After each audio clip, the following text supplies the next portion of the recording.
I'll see if this will. Okay. All right, so this is going to be part two of how to hold a hunting performance test. We kind of went over some of the basics and kind of stopped at talking about making packs. I am going to kind of backtrack a little bit. I did make kind of a formal checklist that I'm going to go through with you guys. But for now, I'm going to just start where I left off on the basic info document.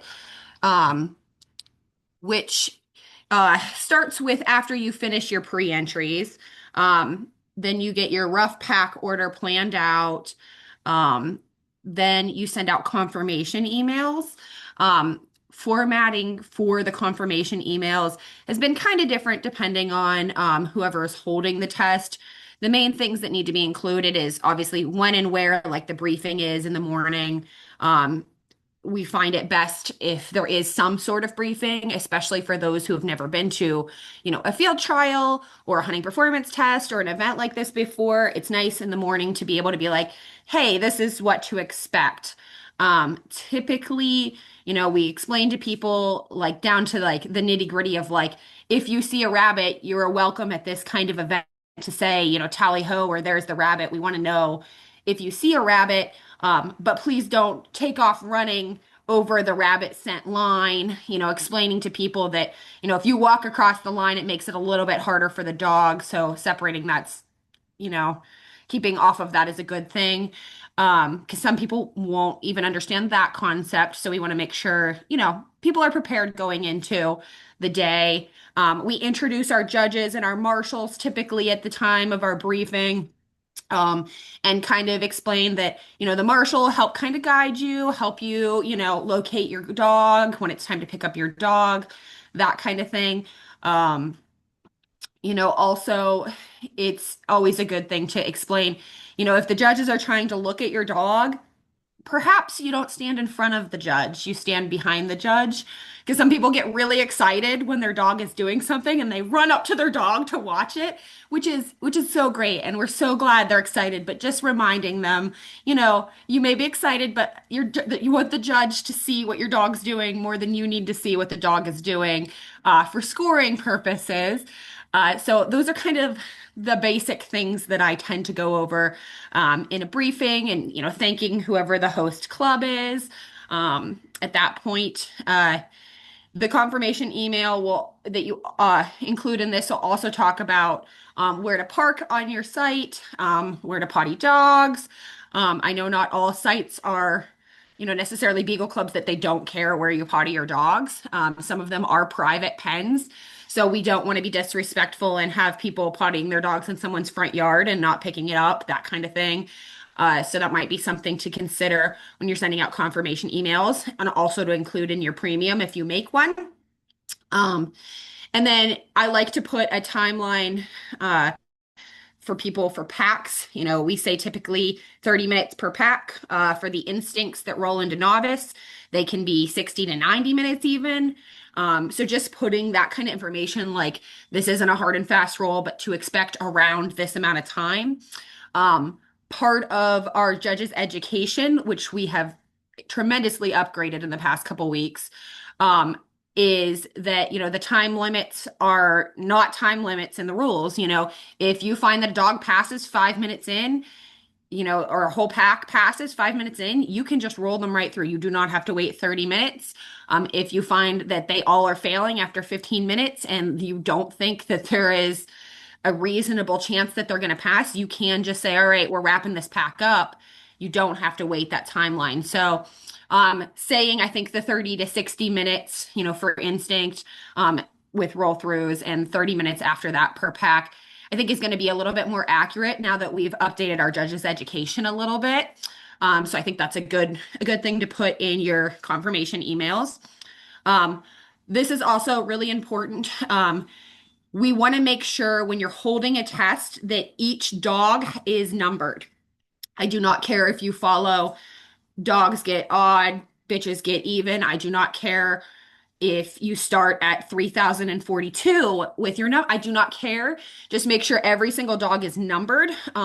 We have had hunt tests in the past that did not give out numbers, and when you are going through judging books later, you will regret that. So every dog has to have a number. It just makes it a more uniform system.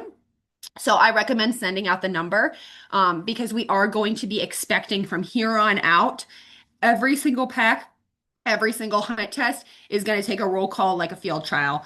They're going to say, okay, number three, and you say blue, etc. Number four is yellow, whatever. I don't care.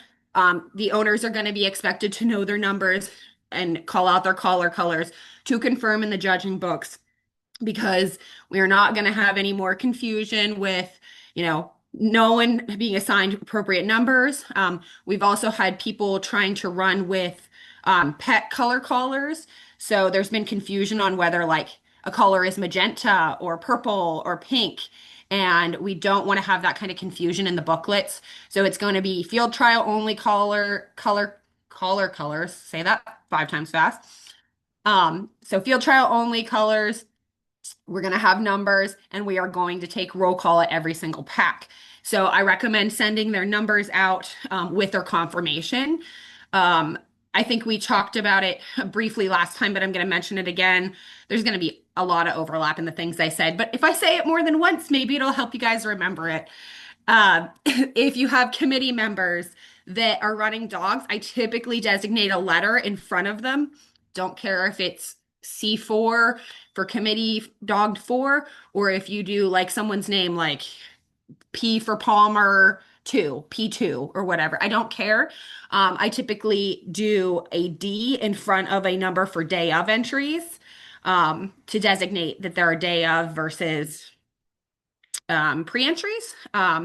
So whatever your numbering system is, I am not going to sit and try to make sense that it has to be this, that, or the other thing, as long as it makes sense to whoever's running it. I don't really care if everyone has a number. Um, Also, in your confirmation email, make sure you confirm the starting level of the dog, any preferences noted, and how many runs are received. This is definitely important because if you're trying to plan, let's say you say each dog can be entered 3 times and you're taking 50 pre-entries, you want to make sure that you have an understanding of if this dog's starting in novice and already has a queue, it's only going to use potentially 1 run in novice and then be able to run advanced if it passes. So understanding where the dog is level wise is definitely going to be important. So definitely confirm that with the email. We are going to revamp our entry sheet. I know Chris and I have talked briefly about it last meeting. I think it's a really great idea to make the entry form a little bit more helpful to those of us that are running the tests with information on what the dog's abilities are, potentially what cues they've had, etc. So we're going to try to uniform that system a little bit and clean that up to make our lives a little bit easier. But definitely confirm in the email for your pre-entries, hey, this is what you want. I would also go so far as to say, like, if they've said a preference, like, hey, I don't want my dog ran with other dogs, you can be like, hey, I will try to follow this, but please understand due to, the amount of dogs and the time that we have, we may not be able to follow that request, or you may be put at the end of the day because of this request. Things like that, just so people can understand what to anticipate going forward. Any questions about confirmation emails? Okay. Um, the next thing that I put on here is a few days before the hunt test, make sure you check with your judges. Make sure that they are there before the first run is about to start. A lot of times, if you tell a field trial judge we are starting at 6:30, they will show up at 6:28. And there is no hate on that because as a judge, I have done that. Been like, I'm coming, I swear, I will be there for this first run. But with the judges that haven't judged before, we want to make sure we have a chance to go over everything and make sure that they've reviewed the judging packet. And I will take you guys through just briefly through the judging packet. I do have it posted. If we have time, we can kind of review that a little bit. Um, so Check with your judges. Um, I say typically we have a phone call or video call with the judges to educate. Like I said, I made a judging packet. I think it's pretty comprehensive with pictures on how to fill out um, the actual booklets, etc. We'll go through that if we have time, like I said. Also, make sure a few days before, make a post on the Facebook page or have one of us make a post just to remind people, especially if you have day of availability. Tests that aren't the national or around a heavy populated area with people who want to do this may not necessarily get a lot of day ofs. For example, we've held multiple at Beachton, and I've had a couple day ofs each test, but not an overabundance. So if you have a really light entry load, I wouldn't expect that you're going to necessarily fill your day with a standalone test with day ofs. And if anyone, I normally, the couple days before the test, when I put up the post, if you're planning on a day of entry, please, message me just so I have an idea that it's going to happen. Um, I can kind of plan for it accordingly. Some people are really good about that. They're like, we're pretty sure we're coming day of. This is what we're going to bring, but don't count on it kind of thing. So it's always good to try to prepare. Um, Day of, we kind of went through the briefing. With introducing judges, host club, mentors, etc.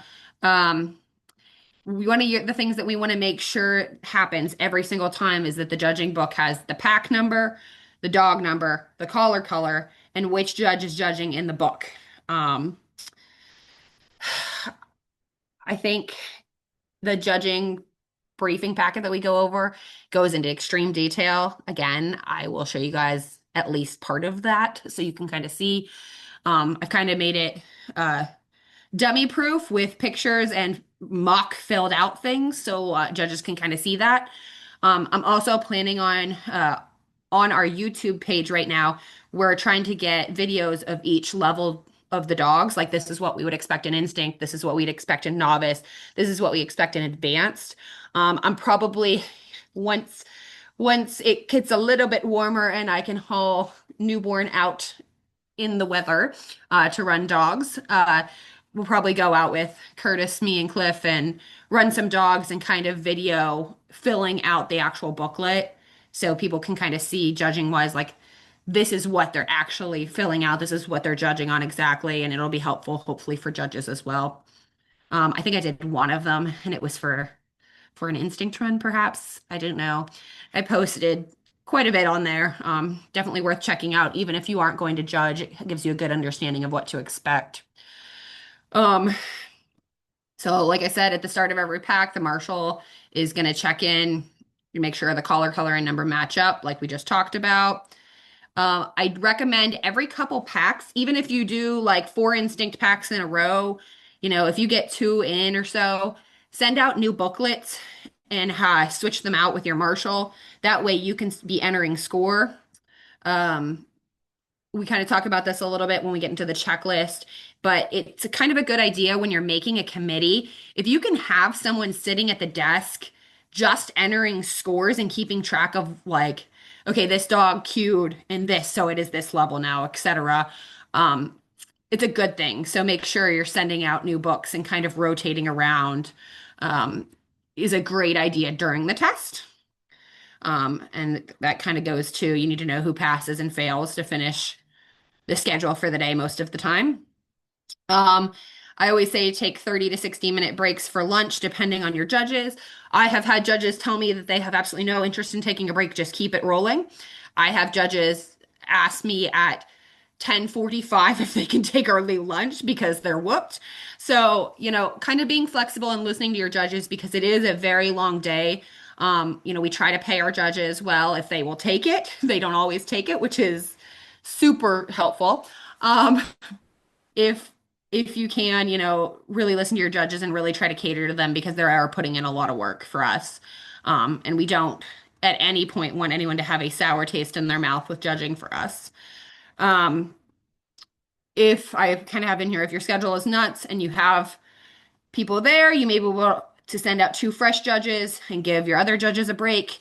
Obviously, this can be a problem if you have conflicts, that kind of thing. For example, like if I hold a test at my home club at Beachton and I have a bunch of dogs that I bred with other people coming for testing, I can't judge them. Curtis can't judge them, that makes it a little bit more difficult. But if someone else is holding a test and fills up their entries, and for instance, Curtis and I show up and we don't have the baby with us, we could certainly be two fresh judges to give the judges a break. That way they could take a nice long lunch and make sure that they're ready for the afternoon. Um, so kind of having backup judges is fabulous. It's not required.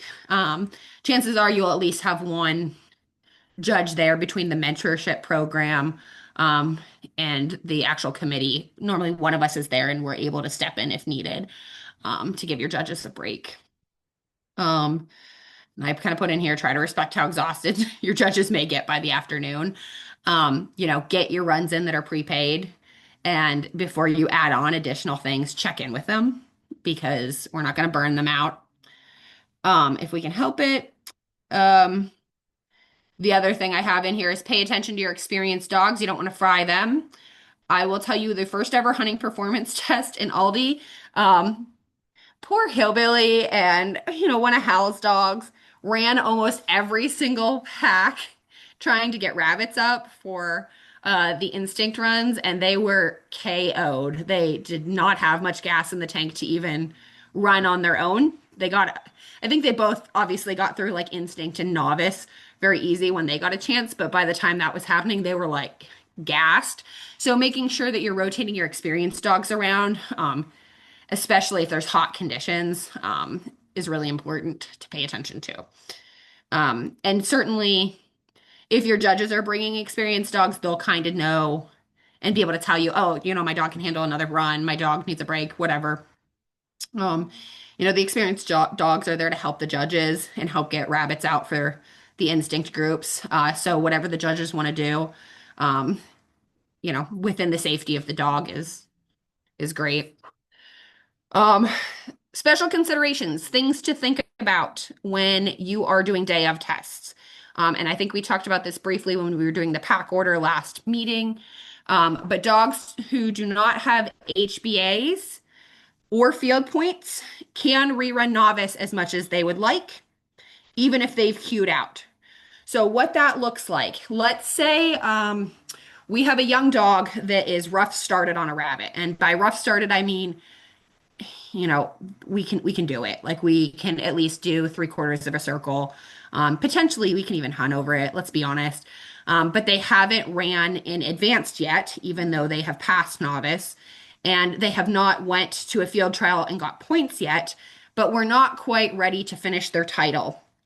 They can rerun novice. Reasons this would be a good idea.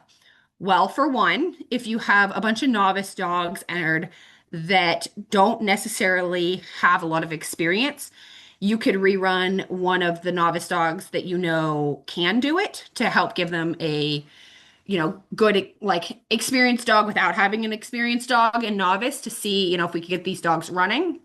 Um, I have had a field guy bring a dog and he was like, listen, I don't want to move the dog up to the next level because my daughter is training this dog and I want to make sure she recognizes the work that needs to put in for the dog to go to the next level. So even though I think the dog could pass, I want to hold the dog back in this level and make sure my daughter earns it before we move on to the next level. Some people just simply want to make sure that their dogs are getting a really good score before they move on to the next level too. So they want to work with their dogs in between, but maybe they've already prepaid for a couple runs. So they're like, hey, let's run novice a couple more times rather than going to advanced. So communicating with your owners, if you have, I have 100% ran some of my dogs that have passed novice in novice again, and held them back from advanced, for various reasons. Like, I didn't think they were necessarily like they're going to pass, but I don't think they're ready. Or, it's helpful to the day to have some novice fill-ins that may know what they're doing. So that's something to consider. That is a thing. The other thing is all of your HBA dogs must do a solo if they're rerunning advanced. So now we're waiting for AKC to review an HBE title, Hunting Beagle Excellent title, which is running the HBA level 10 times with at least three solo brace passes and seven advanced passes is the minimum, but you can split it up more. If you want to run, you know, 5 and 5, that's fine. But then they would be eligible for HBE if it's passed. With this test in the past, they honored anything that had earned the title from like our very first test. So we're starting to run HBA dogs again within the level to try to get HBE dogs started. So if you have someone show up to your test with an HBA dog that they want to rerun their HBA in an effort to be prepared for HBE if it passes through AKC, they cannot do a brace in the solo brace. It's the same thing if you have a field pointed dog. You don't want to brace them up. You want to solo them at this point. So that's that. Dogs with field points may not rerun novice like we were talking about. If they wanted to be held back, they should have got field points. Bitches in season may run in a bitch in season pack if they choose to run or be refunded. Be refunded. Yeah. It's up to the owner and the test committee. So if you have a crap ton of dogs and it is really difficult and the dog shows up day of or whatever, you can say you can absolutely run or be refunded, but if we run you, you are the last packs of the day or whatever. Kind of depends on your test location, and your amount of dogs there. Often, if you have two pens, I'll just kind of make one corner like the bitch in season corner and like run them like late morning, early afternoon and try to get a bunch of the dogs through. Most of the dogs that are in the higher levels, like novice or advanced, aren't going to pay much attention if there was a bitch in season there. Unless you're running them on top of each other. Obviously, do not run a bitch in season with a dog. That's a no. We don't need any puppies out of this. Um, but yeah, so that's that. Um, Roll throughs are in existence to help keep the dogs moving and save you from making more packs. But if the judges and owners don't feel like the dog is ready to roll through, they may pass them on instinct but bring them back out for their second run. And I even put in there, I hate this rule because it makes my life harder when it happens, but it is for the dog. It's a good thing. So if I have a dog that passes instinct and one of the other four dogs in instinct passes as well. And we're rolling to novice, but these dogs clearly only passed because, let's say the experienced dog kicked up the rabbit, it went right in front of them, they got really gamey, and then they lost it. And about the time they lost it, and the experienced dog's half a lap away, they're like, okay, we're going to pick the experienced dog up, and these instinct dogs have completely lost what is going on. It may not be the best thing to roll them through because the fun is over. They're not necessarily gonna suddenly hunt and pick it up and whatever. Some of them do. Uh, so, the judges, the owners, either or can make the call like, hey, we're not gonna do this. We're not gonna roll through. We're gonna come back out. Um, so that could be a thing that messes up your pack order or schedule because you could be like, oh, good, I have like two runs on these four dogs and all four of them passed. So they're going to roll through and all four of them show back up. And you're like, great, now I have to make a novice pack later in the day. But again, it can be better for the dogs that way to start out fresh. So, um, I put this in here. Most of the time, if a dog is eligible for a roll through, but no other dogs in the pack are eligible, I ask the dog's owner if they are interested in doing a roll through. Um, if you're booked and you're nuts that day, you don't have to do it. You don't have to ask them. You might be able to make some extra money that way. Hopefully, like I said, with the judge's education, Asking them if they would like to roll through wouldn't add a tremendous amount of time to your day, but I have seen it add a lot of time to your day. Um, so it's up to you. That's up to whoever is running. Um, if they want to see if the rest of the pack wants to roll through if they're passed.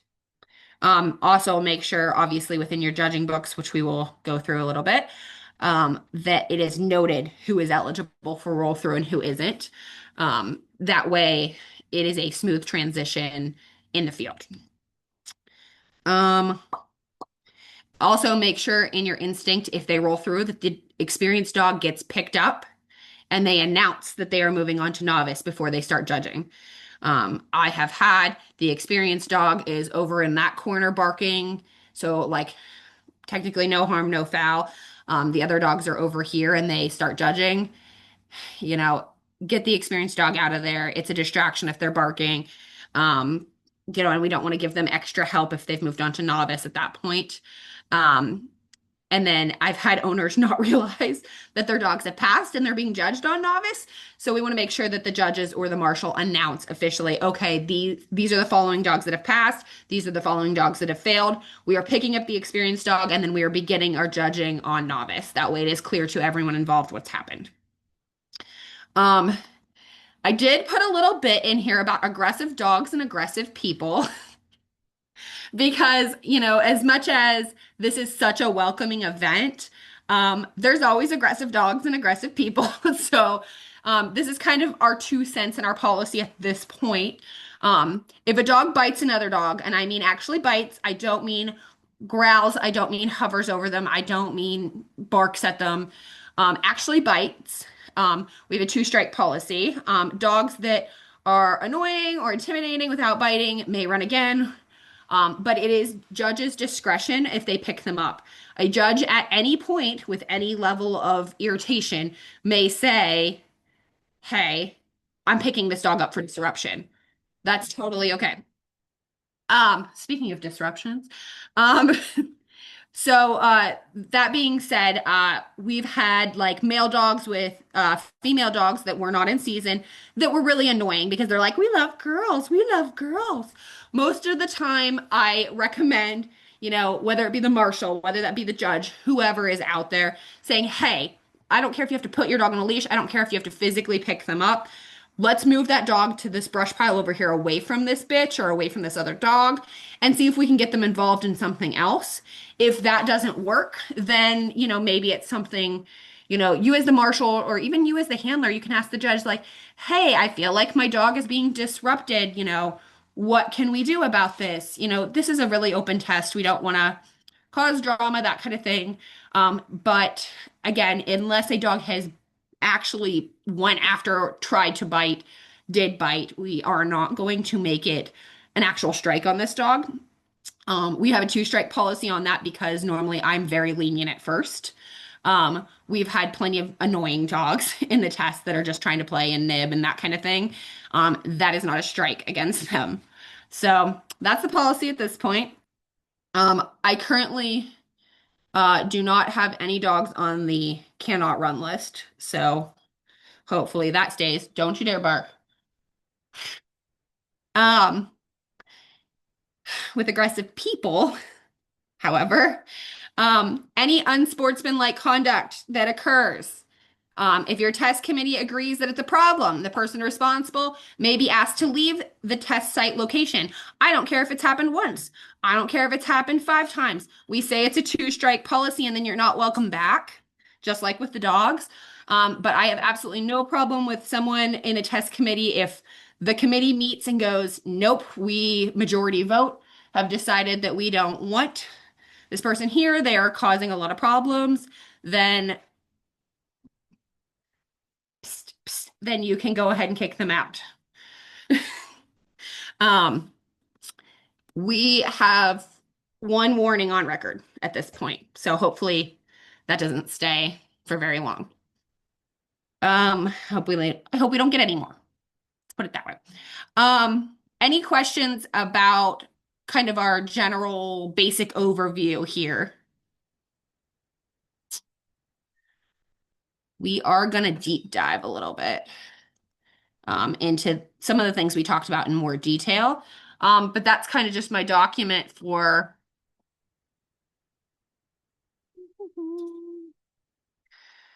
the basics. Let's see here. Let's go to the checklist. So I kind of took the basic info checklist and made, or the basic info like paper that we've went over both meetings and made a checklist for someone who's going to hold the event. So we're just going to kind of briefly go through it. It's going to overlap some of the things we've done, but it may pick up some other things. Um, let's see here. So if you're coming into this, completely new, we've talked about making sure you have some of these things like the 5 to 10 acres, the application of how to hold a test, um, 4 to 6 GPS collars, the blank gun, the 2 judges, making sure you fill your committee and understanding the roles. Um, with the roles in the committee, one thing that I think is really important, and I think it says it a little bit later down, is making sure you have someone on your test committee that at least has a basic understanding of Excel, um, because we'll be going over filling out the score sheets, and they are an Excel document. We've kind of thrown up the idea, like, could we get a printable version? But quite frankly, that's going to just add hours and hours and hours of electronic entry on mine or Hal or someone's part. So having someone that can enter it in Excel and send in the finalized document, I don't think is asking too much. You don't have to have, I'm not that tech savvy, guys. Like I have some basic understanding and I can do it. So, and I've taught some other people that were like, I don't understand how this Excel document works. Fairly easy. So just having at least one person that has some understanding, I think is definitely worth your while in your committee. Um, obviously setting your date. The other thing, you want to make sure you do is to decide how many pre-entries to take versus your day ofs. I kind of have a checklist here for making your event premium. That being said, some of these individual tests, we don't necessarily make a big pamphlet of a premium. We just do a flyer. Um, but making sure that you have, a lot of these things at least on hand. Like you might not necessarily need to put your closest emergency vet on there. Maybe just have it um, on hand. That way, if anyone during the test decides they need a hospital or an emergency vet, you have the address and contact information on that. Um, but these are some things that you can kind of put on there. I always say make sure that you include that it is a fenced in area and GPS collars are provided because I'm telling you, it makes a difference for people. If they think that you're going to let their dog loose at random without a collar, some of these people aren't going to come because this is new and this is scary for them. So making sure we post that is very important. Um, there is realistically no reason that um, you shouldn't have a GPS collar on every single dog at the test. I know in the past we haven't necessarily made everyone put a collar on. If you have someone who runs their dog regularly and they want to put a flat on it, that's fine. But anyone who's semi new to this, I think I would just put a GPS collar on their dog. We have had people during the test say that they wanted to run their own collars. We don't care if you run your own Garmin, Dogtra, whatever collars on your dog. We don't care if you carry them even, as long as the prongs are off and you are not using the handheld for anything other than locating your dog. Um, if there's a question, the marshal will take your handheld. But quite frankly, there's normally dogs running everywhere. So if they want to hold their handheld and be in charge of where their dog is, as long as they're not hitting the buttons during the test, that's okay. Once the judging is over, if they want to tone their dog to get their dog back, we don't care. That's fine. You can tone your dog to get your dog back. Um, I know, for example, formal pack people, a lot of them carry their handheld, and the second the judging is over, they will tone their dogs to get them back. So we're kind of not off the mark with some different kinds of trialing do that too. Um, all right. Uh, kind of go over basic test prep here. See if we have some overlap here. This was brought to my attention. Jan and I were going through, and she goes, I wish there was some kind of checklist to make sure I remembered everything. And I'm like, you helped, do the rules and regulations. So I didn't even think to like check in with you to make sure these things were happening. So I should have maybe done that. But I'm going to just make a checklist. So in the future, if I forget to tell someone, at least I can say there is a checklist that exists. So my brain doesn't have to brain. Um, so making sure that you order your ribbons ahead of time. The standard is green ribbon. Sometimes they're green and white if they're rosettes. You can do flats, you can do rosettes. Some people like to order new title ribbons and give them out for each title too. We have no problem with that. Making sure that they say AKC on them, especially for the novice. Do you want to come say hi? Just for a second. Sorry. The baby's awake. We're going to take a baby. I don't care. We're going to take a baby a minute real quick. Hi, kid. Because he's going to eat milk and he's going to go to sleep. So that's going to be it. So real quick, here's Cliff. Hi, Cliff. He says, I'm cranky. I need milk, but hi. Will you It's sit? so cute. Oh, I know. congratulations. Thank you. Sorry, we got to keep doing the test. You can have Noni, okay? I'm sorry. Daddy has a bottle. Here you go. Okay. Did you Sorry put, for that interruption, but baby was important. did you put him in the shirt just for this? Huh? You put him in the Sugar Hill Hound shirt just for this? That He's been in it since this morning, to be honest with you. But I mean, yeah, he has to stay in it. Because that's all his wardrobe is. Yeah, I mean, most of his wardrobe is Sugar Hill Hounds Camo. onesies, so Yep. there's that. Um, okay, sorry. He just walked by and warmed up milk, so I was like, we're gonna steal him. Um, Anywho, hunting performance test ribbons. Like I said, flats, blah, blah, blah, blah. Okay, we covered that. The other thing, making sure that you have judging books made. I put Mike Simpson's email right in the checklist. Mike has been fabulous. If you email him and say, hey, this is my test date, this is my pre-entries, this is what we expect. Can you send me booklets? He puts the booklets together and ships them to you. And every single time I have tried to send a check to pay him for shipping the booklets and making the booklets, he has refused to cash the check. And he says, no, he's donating that to all the tests. So I would recommend always offering to pay him. However, he will likely tear up your check if you send it. So I put Mike's information there. I'm telling you, it makes everyone's life easier because putting those booklets together is annoying. So then, like I said, we talked about this, making sure that you have at least one person that understands Excel. When accepting pre-entries, make sure you number them as they come in. And I literally mean you go to the mailbox today, you get a stack of entries and just go 1, 2, 3, 4 as you have them in your hand. I don't care. Each day, that way, if you say, I'm only taking 50 pre-entries, you know the number that they were received in, you know how many are in each one, because it can be really easy to lapse on that. And then you are, 20 entries over and a little stresso espresso about it.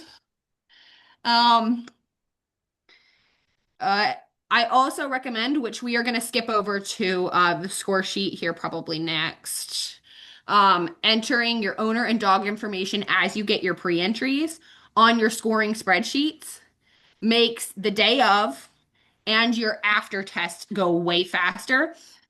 Because what you can do is just copy and paste it as the dogs move from level to level. But at least all of the annoying AKC number and sire and dam and all of that information is already entered. And I will probably complain about this later, but making sure that it's entered in every single dog, every single time they run on the sheet is really important because otherwise it creates hours of extra work for me to copy and paste it before I make certificates or Hal if she is doing it. So we really appreciate you filling the sheets out entirely. um, so um, I put on here 2 days prior to test. Send your pack roster and entry information to our email for review. We don't mean to be invasive. We want to be helpful. That way, if we look at your pack roster and the entries or whatever, and we see that like two HBA dogs showed up or whatever, and you did your pack things and it looks like you have, for instance, your solo brace with two HBA dogs in it instead of one or something. We want to try to help. We're not trying to be invasive. Once you've held a test before, we're probably not going to be as worried about it because you kind of have it together.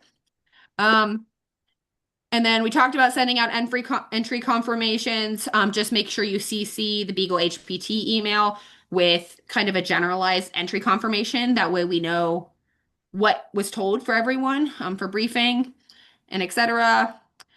Making sure a few days beforehand you're checking in with judges to make sure they know what time and make sure they're coming, make sure they're good to go. Because the last thing that you want is the morning of not having a judge show up. And yes, that has happened. And yes, I had like 6 extra judges at my disposal in front of me, so it worked out okay. But there were a lot of conflicts to work around that day, so just triple check with your judges that they're coming. That way we can disaster prep if we get a couple days out and someone bails out. Obviously, emergencies happen. We understand that. We will make whatever work. Um, Certainly, if you get in a pickle and you're like, okay, one of our judges didn't show up, here's who is at the test and willing to do it, even if they haven't judged before. I'm not going to tell you that we're going to cancel the test. We certainly can train on the spot and talk to someone and kind of make it work. So I have a mini like checking when you check in with your judges checklist here, which they get their own checklist spreadsheet we'll go through. Super fun. But this is for the person holding the test. Make sure they know what time to show up, what's expected of them. Make sure they've read the rules and regulations and are aware of the judging packet and the YouTube channel for education if they have never judged before. Um, Day of. This is where things get a little hairy. Day of, we want to make sure we have at least the first few packs posted and make sure the owners of those dogs know what time to be there. I recommend having a whiteboard. That way you can continue to fill in who's where. That way the people who are standing in front of your desk going, who's next, who's next, who's next, have something to look at. Personally, it also keeps my mind calm to write the packs down. That way I see them repeatedly. And then I'll remember what I'm doing later on when I triple check the score sheets. Making sure you do pack number, level. I normally do owner last name, dog number, the collar, and if they're roll through eligible, if it's an instinct pack. You want to make sure that as you're running the test, you have a document, a working document. And I say working because your packs are going to change, of what order your packs ran and who was in each pack. Because when we go through to check your score sheets versus your judging books and your pack roster, we want to make sure we know what order the packs ran. Because, excuse me, each one of the judging books is going to say pack one, number 1, 2, 3 ran. Pack 2, 4, 5, 6, 7 ran, whatever. It's really nice to have that list that says, here's our pack order, here's what actually ran. I normally have the score sheet pulled up to enter scores. I have the pack sheet pulled up, and then I have a roster of the dogs, which I think I put an example on here. A working thing to see who has moved up what level, how many runs they have left, etc. So you kind of have 3 working documents day of.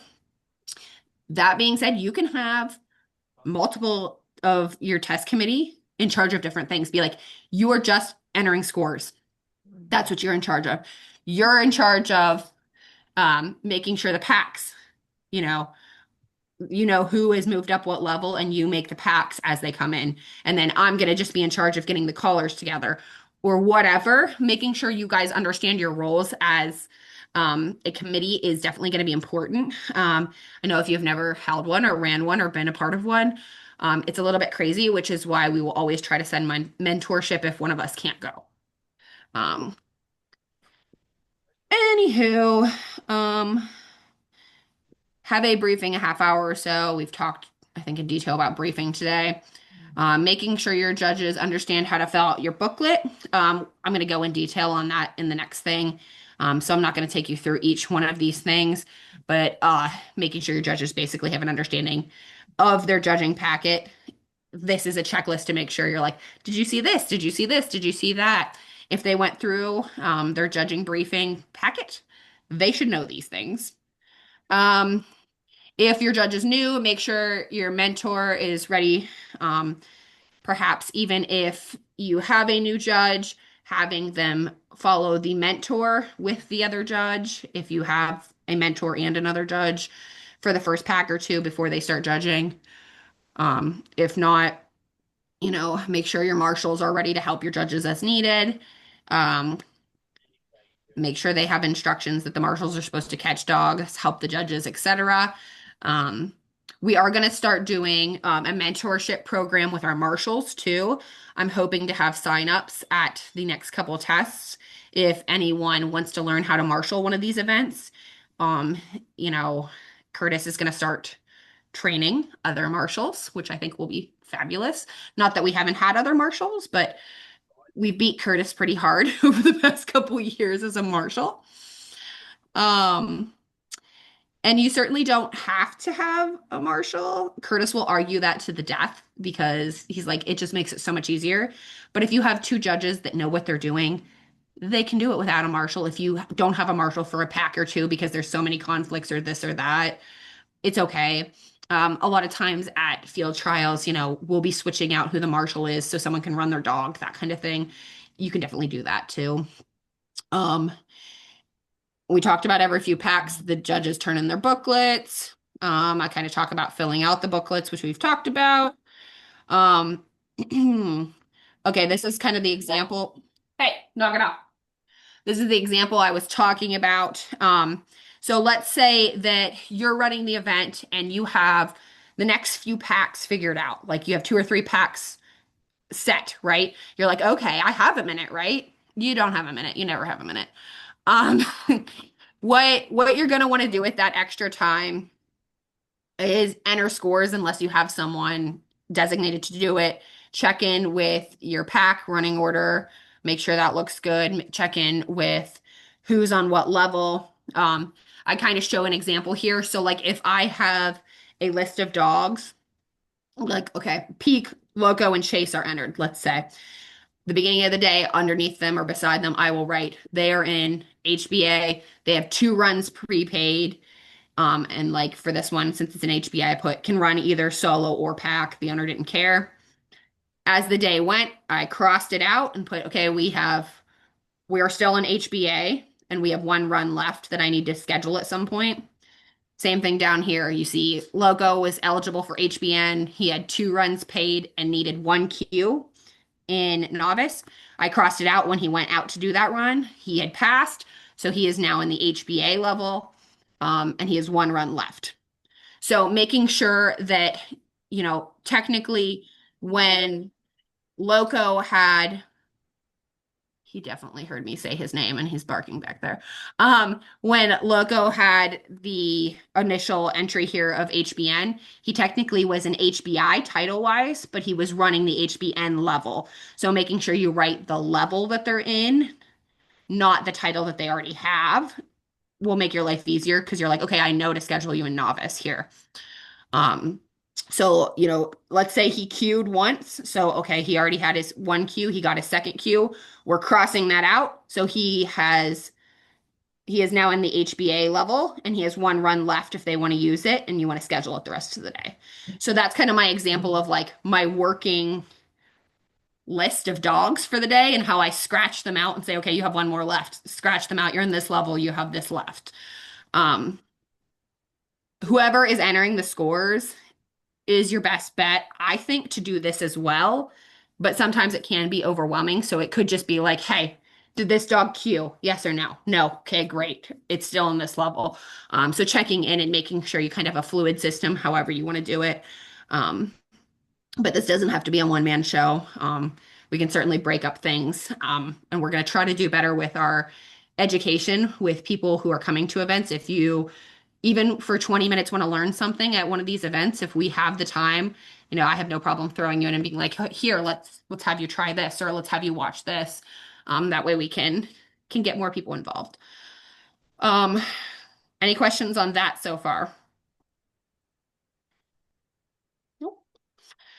After the test, I'm going to show you the scoring sheet after this, and we're going to go through that because you're going to have to finish up the score sheet at the end. It never fails that you don't have all the scores entered. I think one test, I think Edith came to Beachton and she filled out all my scores during the day. And at the end of the day, I was like, I don't have to enter any scores.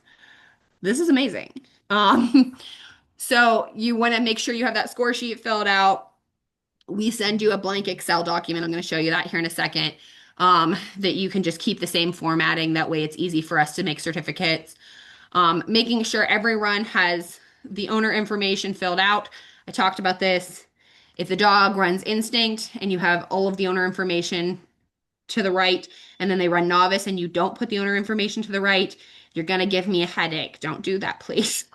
I will fix it and I will do it and I will minimally complain, but I will be sad because it will add a lot of time and energy that I don't want to put into it.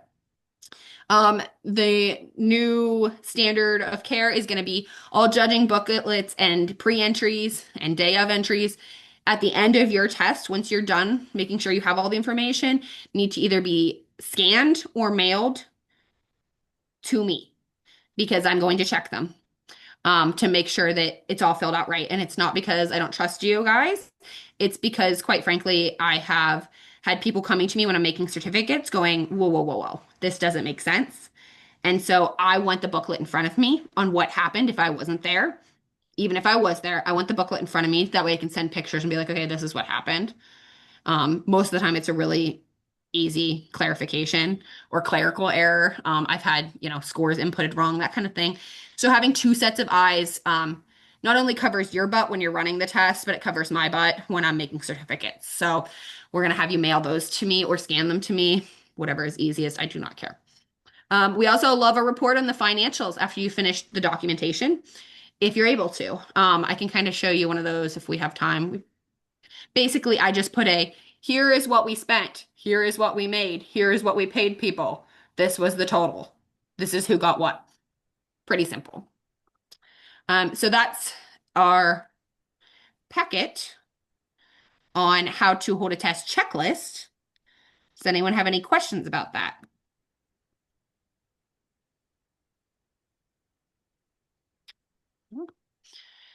Okay.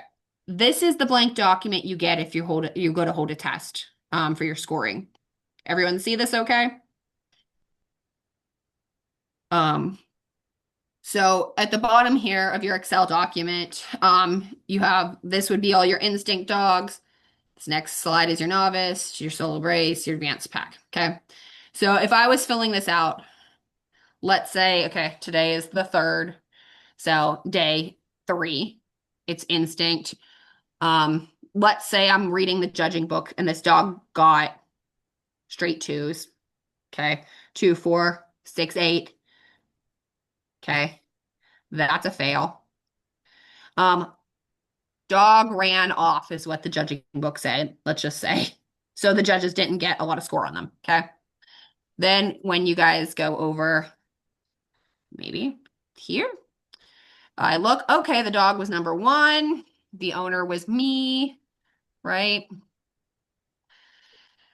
The dog's name, let's do Loco. He was barking. We'll pick on him.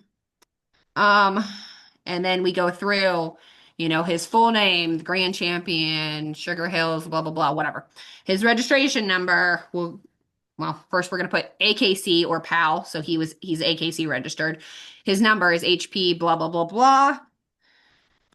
Keep going over. Obviously, date of birth, his sex, his size, his breeder, his sire, damn. I don't need to type all this in. You guys get the idea, right? And then my address will go there with all of that information, city, state, phone number, and the crucial part, email. Put an email here. If there is not an email there, I can't send someone a certificate. I mean, I could certainly mail them one, but I don't want to pay to print it. I don't. Not gonna lie to you. So make sure you have an email there. This is where it gets tricky, okay? Loco ran an instinct, right? Let's say he passed. So we're gonna go to novice. So it's still the third, okay? Here's all his scores or whatever. I don't care if he passed or failed. Do not care. What I care about is that all of this information on the right is still filled out. Because if you go, you have it on that page and you just put logo with me on here, you're like, you can see who it is. His number's there, his call name's there, his owner's there. You don't need his full name and all that. Yes, I do. Yes, I do. Because that's how I make the certificates. So if he stopped at novice, then I'm going to have to hunt down his instinct information. So please have someone that knows that you can select all of this information here. I can go shift and I can scroll over and I can hit Control C and then I can go here and I can hit Control V and I can paste it all. You don't have to enter it 8 times. You can just copy paste it. I don't care if he goes through to advanced, you can do it on his advanced run. Does that make sense to everybody? I hope it does. The other thing that we want to make sure we're doing when we're filling these out, you have the judge's books in front of you, right? Let's say you're looking at Loco's instinct run, and one judge gave him a 5, and one judge gave him a 0. What is his score in searching? If someone gave him a 0 and someone gave him a 5, we have to go in between. We have to average it. So, whoa, not 52. 52 is not right. So he gets a 2.5. If in handling, he gets a 2 and a 0 with both of the judges, we average it. So he gets a 1. Where this can be tricky is when you get into novice and advanced. Instinct has no minimum. So if he gets a 0 in handling, but gets a 5 in everything else, which would be really weird, but whatever, he can still pass, right? If he gets his 10 point. In novice, if he doesn't hit his minimum of 2 and gets a 1 here with the average, he fails. So he might get the total number of score that he needs, but not hit minimum. So you have to pay attention to that when you're entering score. Just pain in the butt. I would definitely recommend saying to your judges to write pass or fail, whatever their intention was, on their judging books. That way, if you go through and you see a dog got a 1 there with average, but they told them that they passed, that they need to either alter their score or they need to, say, oh no, that's what I meant. I didn't realize they didn't pass. So making sure your judges understand that is going to be important. Hopefully, again, with our increase in judges education, that won't be a problem. Any questions on the Excel document? Because I think it's pretty simple, but I have basic understanding of Excel. I know not everyone does. Okay. Then I'm gonna just keep on keeping on, man. Let's go to the judging. Let me see. Did it switch to the judging checklist? Okay. Yeah. Perfect. Thank you. Okay, I'm not going to read every single thing on here. I'm going to just try to skim it because you guys, if you're holding a test, aren't judges. But I now have a packet to send all of the judges on how to judge the test, expectations, etc. That kind of thing. It says thank you, read rules and regulations, understanding concept of the test. I put in there that there's no time limit. We recommend not coming back to the clubhouse in between every pack. If you can help it, let the marshal bring them to you. Take a break. We want you to relax. I put a basic understanding on how roll-throughs work for them. I put an explanation on making sure you're doing your roll call for each pack. Talked about picking up disruptive dogs. Then I put your score sheets in here for obvious reference. Um, And then I put notes in here about like, what to expect for each level of dog when you're passing them or failing them. I did also put in here, there is an example. Every single pack that goes out, if your marshal and judges aren't standing right in front of you filling out the next pack, they're going to get a little slip of paper that looks like this. This is going to have the level. So this will say instinct. This will have the number. So 178,932. I don't care. The color of the collar and whether they're roll through eligible if it's instinct, just so the judges can fill out their booklets. So your marshal or, someone in the pack will bring that in and out to your packs to try to make things run a little bit smoother. I do have a copy of a document. It's just a Word document with a bunch of these that you can print a bunch of them and cut them. Literally, I have a whole snippet of files now to send someone if they hold a test. So it's uniform. Then I kind of put in the judge's thing about making sure the inside cover of the book has a spot like this that says judge name. Make sure your name's there or in the front of the book or both. I don't care. Make sure your name's on your book because if I have to, average them, I need to make sure I have score on both judges. From here on out, if I do not have score from both judges, I'm not entering the scores. I'm not doing it, guys, because we're not playing this game of like, well, this judge passed them and I suddenly lost this book. No, I need 2 booklets with scores from each judges with their names written in their handwriting. And I'm not saying this because anything's been a problem. I'm saying this because we're not going to play games in the future, especially as other people, take charge. I like to think we're all honest and great and it's perfect, but we're just going to cover our butts as we go. Every dog has to have a score, even if they fail. I put this in here for the judges because some judges coming from field trials are like, okay, well, this dog failed, so it just failed. Who cares? The whole point of this test is to get score and to get information.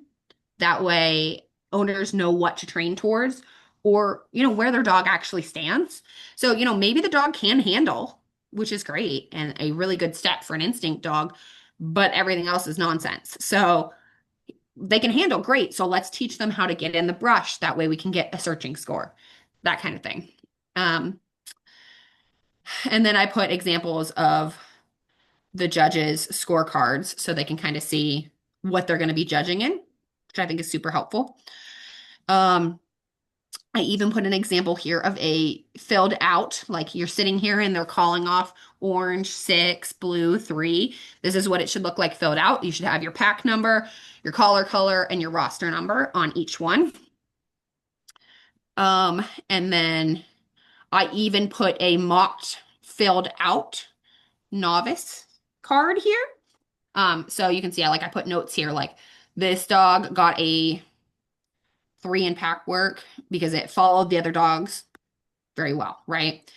This one, it was MIA most of the run. So it had zeros in a lot of the category, right? And then I put at the very bottom, like fail, fail, pass, pass, whatever, according to what happened, just to show judges kind of how to fill one of these out. And then I put examples of the advanced small pack and the solo brace, just a single one so they could see. Noting that the advanced pack has a part for gun shyness, and they have to pass that to go forward. And then this goes over, chapter 5 in the rules and regulation is a good place on understanding each level and what the expectations are. Making sure our judges understand that we're averaging the scores. So what you put isn't the score necessarily. You have to check in with your other judge, which, you're supposed to check in with your other judge at field trial judges, like judging assignments too. So shouldn't be an abnormal thought. It is though. And then in the judging packet, I put rules and regulations. So if someone wanted to read through everything, it's there. Any question on the judging packet? I'm good. What's that? Oh, just said it was good. Good, good, good, good. Honestly, guys, just making sure. I don't have a whole lot more for you guys. basically withholding these tests, having these checklists, I think is going to be super helpful in making sure that you can do this. Understanding, your basic Excel sheets and that kind of thing is the kind of the tricky part. Um, we are going to have a list posted. I'm working on it of approved judges for this test with all their contact information and their locations. If we're obviously checking in with all of our judges to make sure they're okay with their contact information. If their name is listed and their contact information isn't, they haven't approved it. But that way, if someone wants to hold one of these tests, they at least have a list of who the judges are that have judged this before. Some of them travel. I pick on Dwayne. I think I picked on him last meeting. I mean, he went to Wisconsin for us. I can't complain. He also went to Virginia, which God bless him, since I was very heavily pregnant and very much was not going to be able to travel. It's really great. He went down there and mentored for me.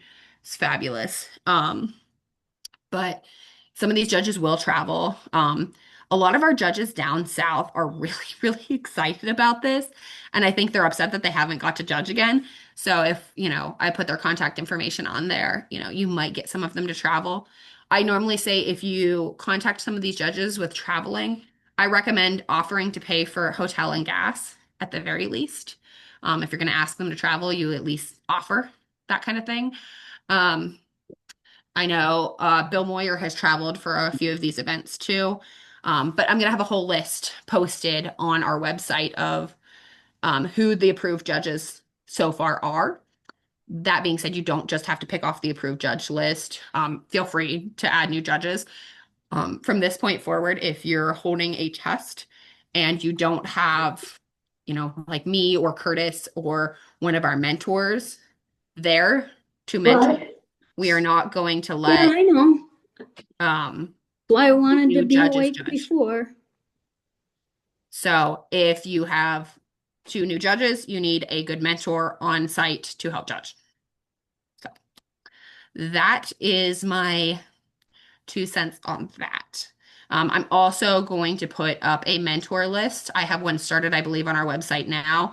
So if you have people who are interested in running their dogs, I have a lot of different states listed already. I'm actually really excited about the amount of contacts that I have in different states. So that'll be listed on our website too. So trying to do a lot with judges education with our YouTube channel, that kind of thing. So we have a little bit more clear outreach. Also will help me take a step back and stop reiterating, which I love. I love reiterating and I love teaching all of the new people, but having a newborn is definitely time consuming. So having a resource that can be like, hey, check in here and you can see what I would have told you over and over again to different people, it just makes it a little bit more uniform and a little bit easier on me to have some of these resources. And people can explore a little bit freely without having to, ask that kind of thing. So any lapses or any questions about holding a test?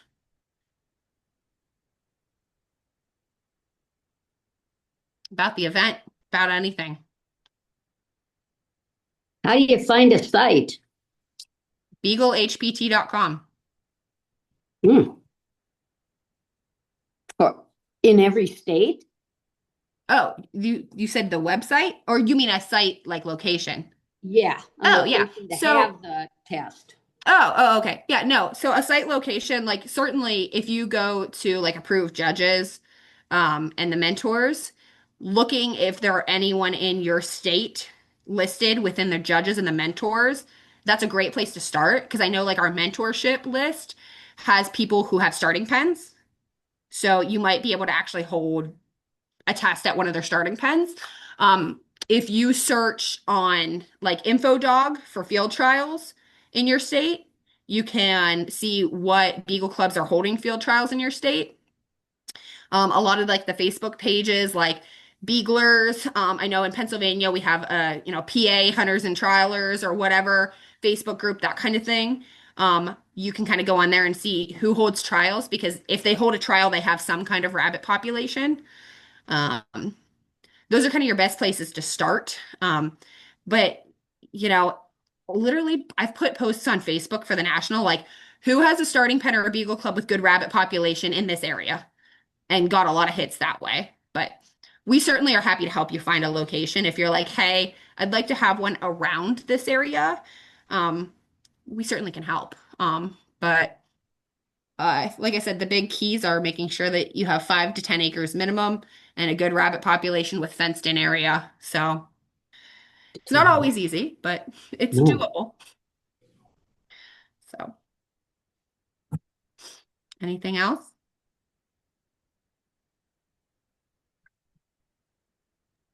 Okay, guys. Well, that's all I have for you guys. I'm having, I'm sure I'll have questions later when I get, closer to figuring out an event. yeah, well, at least, like I said, at this point, I have it posted. I put all of these documents kind of condensed in one document and posted it today on the Hunt Test site, or I'm sorry, the Hunt Test Facebook page. So people could just review it at their leisure. I will put them up.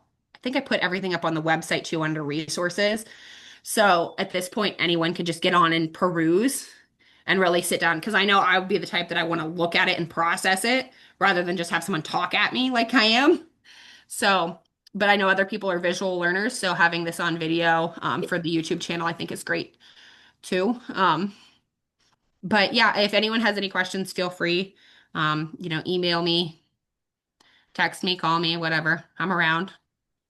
Is that list of judges on the beagle.com? It is not live yet. Okay. I'm trying to do addresses and phone numbers still. I'm contacting everyone as I go. But yes, it will be live. That's, I think, the last thing that I have. I have the mentor list mostly. I have a couple to add, but that's live at this point. But the judges list will be. The other thing that I feel like I should mention is I know some people in the past, like when we're dealing with the national, have been like, okay, so this is an AKC event. Yes and no. We are not AKC regulated. I do not have to send in anything to the AKC when I'm holding a test. I do not have to get it approved. I do not have to get my judges approved by them. I have to get it approved by the National Beagle Club Committee, which at this point I am the chair of the committee. Hal is the secretary, and then we have a couple other members listed. So as a committee, we just basically have to go, okay, here's your event. Looks like you have your stuff together. We're going to approve your event, and then we approve your judges. They do not have to be licensed field trial judges. They are at our discretion. So like I said, it's kind of nice because you don't have to deal with paying the AKC for any of our event stuff.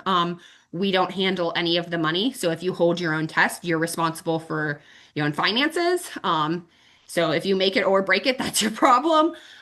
Most of the time when people make money on a test, it goes to, if a kennel club holds the test, they collect the money. Or if like an individual holds it at their starting pen, the money goes towards the starting pen, or towards the Beagle Club or whatever. Typically every event that I've held has made between $500 and $2,000, depending on the event and the length of it, the number of entries, etc. If you're making, more towards the 1,500, $2,000 range, you feel it after 2 days. That's all I'm saying. I highly recommend going light on yourself, especially if it's your first event. But I think that's all I have in the back of my head. So, any other questions? Well, thank you guys for joining us. This was a lot of fun and hopefully gave you some insight on how to hold a test. Thank you for all your work, Mandy. We really appreciated it. It'll be fun. I know for sure I've reached out to, where we had national in Texas. For some reason, she emailed me back. She's like, yeah, we can have you in 2027. So I know for sure we'll be in 2027. Okay. Okay. Honestly, that test site is so perfect. I know. It just really wouldn't be hard. And you have Anne down there who is judged for us at this point. So that's fabulous. And you have Mike and I that can do the paper Yeah. crap. So Yeah, you guys will be fine. Yeah. I have no problem. Honestly, I might want to come down just because I love the test site, but if I can't make it down, I fully am like, yeah, you guys got this. You have Yeah. enough people on site there. I believe the contact I gave you, I think his name was Trevor. Might be wrong. Might I be don't making know that. somebody answered me some random, I was Facebooking or it's fine, but I have that email and the phone number that you gave me in Yeah. Facebook too. So, He in a pinch, he is an older fellow, but in a pinch, he has judged for us okay. when we were down there, so he could fill in as judge. I wouldn't necessarily hammer him all day, Yeah. but he at least has a general understanding of the test, and he judges dachshunds. So you kind of have a backup judge built in Well, because he and normally is on Mandy, site. who's the guy that's here in Oklahoma? I want to say Scott, but that's not it. Brandon Scott, Brandon Scott. 10 I out of have 10. part of it, right? I love him. Is, I love is him. he He's not great. is he not eligible to judge as well? Oh yeah, Okay, 100%. yeah. He can judge every test. He's great. He Yeah. knows a good that man knows a good dog. Cool. Yes. Cool, He's cool, a cool. super nice guy too. So, that might be something I think we just need to pick a date. Yeah, Yeah, that's going to be the Do it. issue. I need to go through and communicate with them and pick some dates and just kind of go forward from See there. when And we're then I all was going to, available. Yeah. get our usual Texas, Oklahoma Beagle contingency together and make it happen. So, well, if at all, like during national, I know Tennessee's kind of hard to get out to the site, so I'm not sure if you guys are planning on making it out. is it the same site as last time? Probably. Oh, Yeah, probably. We're exploring other options, but there's not much other option. I only say because it was super cool. I mean, it was a It fun site. I loved it it, but it's ooh. great and horrible at the same time. How about that? Yes, yes. I'll be the first to say it. It It was works. cool. It works. How about that? It was certainly better for pictures. Yeah, I mean, you could just sit up there and take pictures. Yeah, we're gonna have some different, Incredible. rabbits actually put in ahead and Okay. have some. It's gonna be fine. There It's are fine. rabbits there. We can confirm that there are rabbits there, and it Yeah. works, so it'll be all right. Yeah. But I won't drive Laura's van out there. No. God, that was terrifying.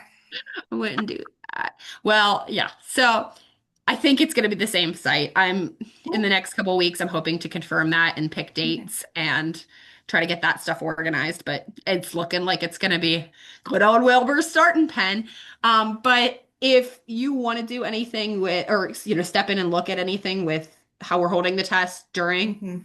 you're more than welcome. Okay. I'm probably going to be doing like sign up things for anyone who wants to do any mentorship or wants to be a part of the committee, that kind of thing. So if you're like, hey, I'm not sure what day I want to be out there, but I want to step in and just look at it, Yeah.